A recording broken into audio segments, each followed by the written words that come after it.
Hey everybody! Before we begin our video today, I just want to say thank you so much to all my new YouTube family. Over the weekend, or at the end of the week, we reached 2,000 subscribers. Now with YouTube it's crazy, you lose and gain, lose and gain. But we'll eventually get right back to 2,000. I'm only missing one. But anyway, if you all enjoy these videos, I love that you're here, and I would love for you to give a thumbs up or share or comment. That just helps our videos get out to even more people. But more than anything, I just want to say thank you. You guys, you know I love it when you come and spend a few minutes with me. You all are the best. Mwah! Let's get to this video.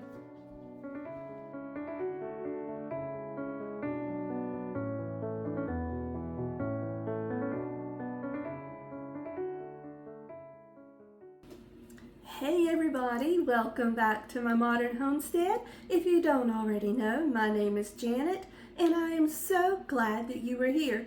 Y'all, I'm just getting over a cold, so I'm sorry I've not been with you in a few days, but we're back, we're ready for action. And today we're doing something that I should have done before I got sick. But if we only knew. That's why it's always best to be prepared. It's a great idea to keep this for moments when you feel like you're getting sick or that you are sick. We are making my homemade elderberry syrup. It's so soothing and so comforting, and to me I feel like it's very healing, but I can't make those claims, of course. But let's take a look at what we've got. To start with, you need 4 cups of water, and this is a pure filtered water. Then we need 1 cup of honey, and this is raw, local, unfiltered honey. Then we need 1 cup of dried elderberries, and I get mine from Frontier Co-op, but you can find them in other places also. Then you need about 1 teaspoon of cinnamon. You can use more or less depending on your taste. Then we need 2 chunks of ginger.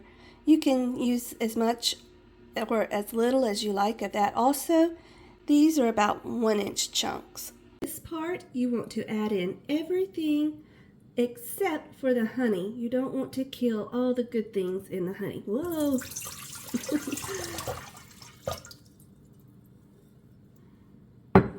Okay, then 1 cup of dried elderberries.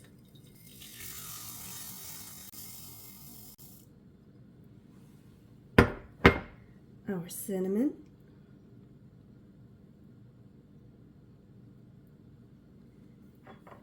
And the 2 chunks of ginger.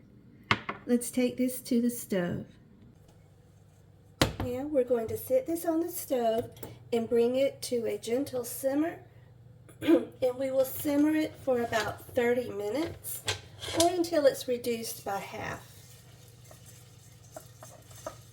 Keep an eye on it. You don't want to reduce it all the way and have nothing left but an elderberry paste. That would be no good.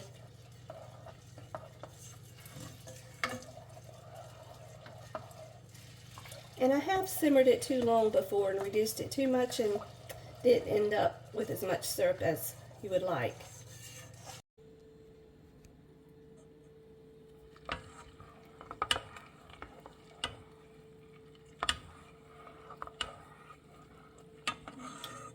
Okay, it's starting to boil, so I'm going to turn it down. Well, actually, I'm going to turn it to single eye and turn it down.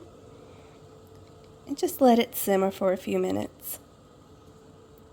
You don't have to be super fussy about reducing to half. You just want it to simmer a good amount of time so that the dried berries reconstitute and start bursting and releasing all the goodness you want in there. So just give it a few minutes to do its thing. One thing I did not mention that I didn't put into this elderberry syrup is ground cloves. You can use 1/4 of a teaspoon to 1/2 of a teaspoon. I didn't do it this time because my daughter doesn't like the taste of cloves in it, and she needs this elderberry syrup just like I do. So I didn't want it to be terrible for her. Not that cloves are terrible, she just doesn't prefer that taste. So if you don't want to use the cloves, leave them out, not a problem. But if you don't mind the taste, go ahead and add them in. Okay, let's remove this from the heat. Okay, we're going to leave this here and let it come to room temperature. And when it comes to room temperature, I have this set up.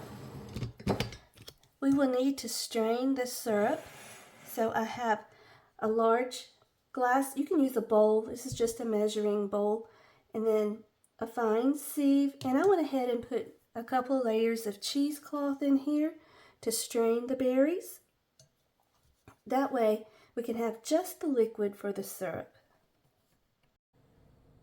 Okay, are y'all ready to strain?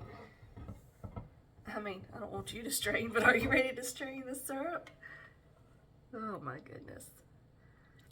Just carefully pour it into here. Try not to let it splatter too much. You can go ahead and scoop everything into here, because unlike with jelly, unless you're doing this for jelly, now you would do the same process to make jelly, but just to have the syrup, it's okay to go ahead and squeeze. You don't want to squeeze it if you're going to do jelly. It can make your jelly cloudy. Have you ever had elderberry jelly? I've never made it. I've seen it, but I've never made it myself. In fact, I've never even tasted it. Alrighty. Like that. Now, you can use your spoon and press down a little bit. Remove the juice, as much juice from this as you can.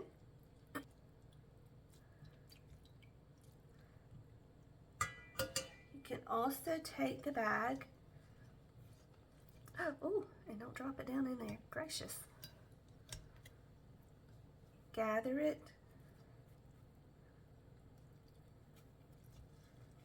This is best. This is one time I would use gloves, but just squeeze that juice out of there. Ta-da!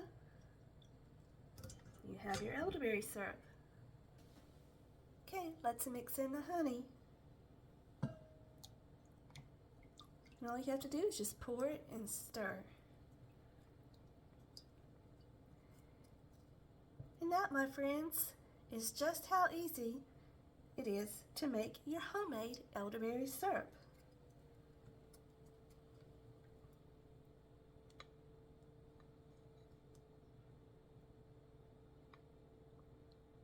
Don't leave any goodness behind. Get it all out.